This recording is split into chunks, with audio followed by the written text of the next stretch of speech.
with that ADP report, it still looks to me, I'm still saying the Fed on October 29th, it's probably going to go down another 25 basis points and one final cut in December. Hey everyone, welcome back. It's been a bullish week on Wall Street with equities surging higher across the board. The Russell 2000, S&P 500, Nasdaq, and Dow Jones all hitting new record highs. So what's driving this rally? Three big forces. Investors have overwhelmingly priced in faster Federal Reserve easing, fresh money is pouring into equities, and traders are piling into AI, tech, and crypto-linked names, all while completely ignoring the headline risk from the ongoing government shutdown. Let's break it down. First up, the Fed story. Traders are now pricing in a near certain Fed rate cut in October, with many strategists forecasting another cut later this year. Why does this matter? When interest rates go down, future profits become more valuable today. And that's great news for tech and growth stocks that make most of their money years from now. On Friday, multiple market reports showed Fed funds futures and FedWatch probabilities in the 90s for an October cut. Several major research desks, Morgan Stanley, Deutsche Bank, even moved up their cut forecast this week. Here's the kicker. The federal government shutdown delayed the non-farm payroll report, the big one everyone watches. So markets had to rely on private indicators instead. And what did we get? ADP private payroll release surprised to the downside, showing a loss of roughly 32,000 jobs in September. With the official BLS data missing, that 1 week private print carried outsized influence, and it turbocharged expectations for quicker Fed easing. Okay, let's address the elephant in the room, the US government shutdown. The government officially shut down at midnight for the first time in 7 years after lawmakers failed to agree on a funding bill. And yet, markets barely flinched. In fact, the S&P 500 and Dow both closed at record highs on Friday. Small caps outperformed. The Nasdaq powered higher. Why? History shows that markets typically shrug off funding disputes. Since 1980, during government shutdowns, the S&P 500 has been higher on average by 3.2%, and technology tends to outperform at the beginning of a shutdown. Right now, investors are treating this as political theater, not an economic threat. But here's where we need to be realistic. While this week's rally has been strong, there are several key risks investors need to watch closely moving forward. Risk 1, prolonged government shutdown. Right now, markets are ignoring the shutdown, but if this drags on for weeks, it will start to weigh on growth. Federal contractors get hit, consumer sentiment drops, economic data gets delayed further, which creates fog for the Fed and for investors. If the shutdown extends into November, sentiment could flip fast. Risk 2, data reversal. The ADP jobs report showed a surprise decline in September, a loss of 32,000 jobs, which pushed traders to price in faster Fed easing. But here's the thing, ADP is notoriously noisy. It often diverges sharply from the official non-farm payroll numbers. When those official numbers eventually come out, and if they show stronger than expected job growth, you could see a sharp reversal. Bond yields would spike, rate cut expectations would get dialed back, and that would pressure growth stocks and AI-heavy names that have led this rally. Risk 3, valuation stretch. Let's be honest, valuations are elevated. The S&P 500 is trading near all-time highs, the Nasdaq keeps making records, and a lot of AI names are priced for perfection. If earnings disappoint in Q3, or if guidance comes in softer than expected, we could see a quick rotation out of these leadership names. Risk 4. We're also heading into a period with potential for geopolitical flare-ups, inflation surprises, or unexpected hawkish Fed commentary. Any of those could disrupt the current Goldilocks narrative. So, to sum it up, the bulls are in control right now. Fed easing expectations are the dominant narrative. AI and tech continue to lead. Small caps are participating, crypto is bouncing, and markets are brushing off the government shutdown, at least for now. But don't get complacent. The rally is built on expectations. Expectations of rate cuts, expectations of soft landings, expectations that AI growth continues uninterrupted. If any of those expectations get challenged by hard data, a prolonged shutdown, or a Fed surprise, we could see a sharp pullback. The market has had a great run. Question now is, can it hold these gains? Or are we setting up for a classic? Buy the rumor, sell the news, reversal once the Fed actually cuts. We'll find out soon enough. Now, let's highlight some stocks that look promising for a potential buy. Let's talk about Supermicro Computer, ticker SMCI. The stock has been on the move again, and here's why. First, AI momentum. Supermicro remains one of the top plays on AI infrastructure, especially with its close ties to Nvidia's GPU servers. Demand for AI-focused hardware, high-performance servers, liquid-cooled systems, and rack-scale solutions is exploding, and SMCI is riding that wave. Second, strong fundamentals.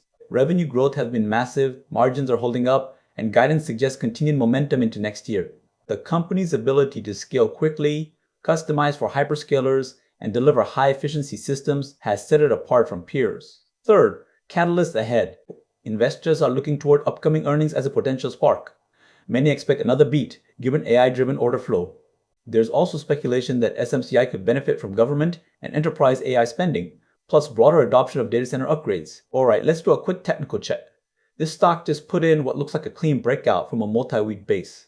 The technicals are lining up nicely, but there are some caution flags we need to address. So let's walk through it step by step. First, the price action and pattern. After a massive run in July, the stock peaked around $62.06, SMCI pulled back and spent August through September building a base. That base ranged roughly between 41 on the low end and 48 on the high end. Now here's what matters. On October 1st and 2nd, the stock cleared the top of that base and closed around 51.75 on October 3rd. That's a breakout above the recent resistance zone, which was sitting around 48 to 50. What does this mean?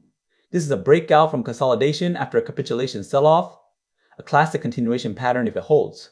The base was constructive. The breakout was decisive. Alright, let's talk targets and roadmap. Using a measured move from the base roughly 41 to 52, that's an 11 range. We get an upside target near 63. Conveniently, that aligns almost perfectly with the July high of around 62. So here's the tactical roadmap. Near-term resistance. First target zone, 55 to 57 is. If momentum continues, 62 support levels to watch, $48 to $50, this is the breakout zone and it should now act as support.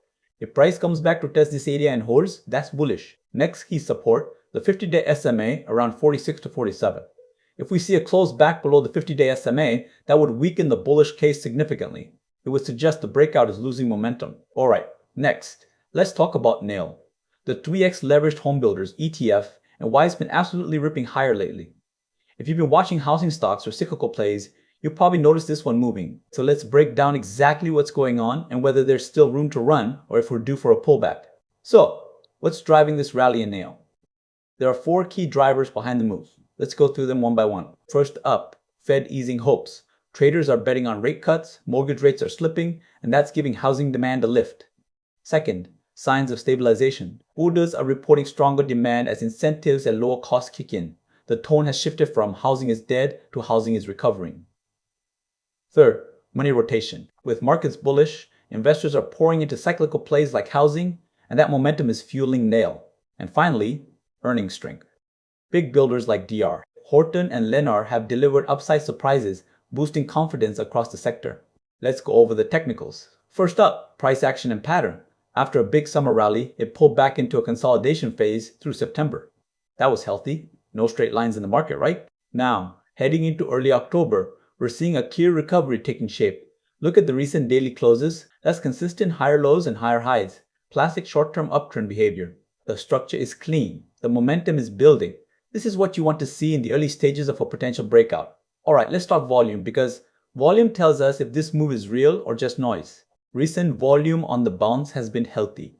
On October 3rd, volume higher than several prior sessions. This supports the idea that this is a real move, not just a shallow spike with no conviction behind it. What to watch from here? Look for sustained above average volume on up days. If we keep seeing volume expand as price pushes higher, that's your confirmation. If volume dries up, that's a warning sign. Let's talk targets and support levels. Your roadmap for trading this. Resistance and upside targets. H near-term resistance, 82 to 88. These were the prior highs from August and September. This is the first zone where sellers could show up. Conservative target, $85. This is your first logical target on the way back to the high-end August action. Stretch target, $95 to $100. If momentum really accelerates and broad housing market flows remain strong, this is the measured move target. Support levels to watch. First support, 72 to 74. This is the recent pullback area. If price comes back to test this zone and holds, that's bullish. T, dynamic support. The 50-day SMA around 77.50. This is now acting as a support level. A break below this would be your first warning sign. A deeper support, the 100-day SMA near 65.7. This is your major support. If price gets back down here, the bullish setup is off the table. This is the more patient, lower risk approach. You're letting the stock prove the support level is real. If it holds, you get a better entry with tighter risk. That's it for this week's market roundup. Stay sharp, watch the trends, and we'll be back with more insights to keep you ahead of the curve. Don't forget to like, subscribe, and hit that bell so you never miss an update.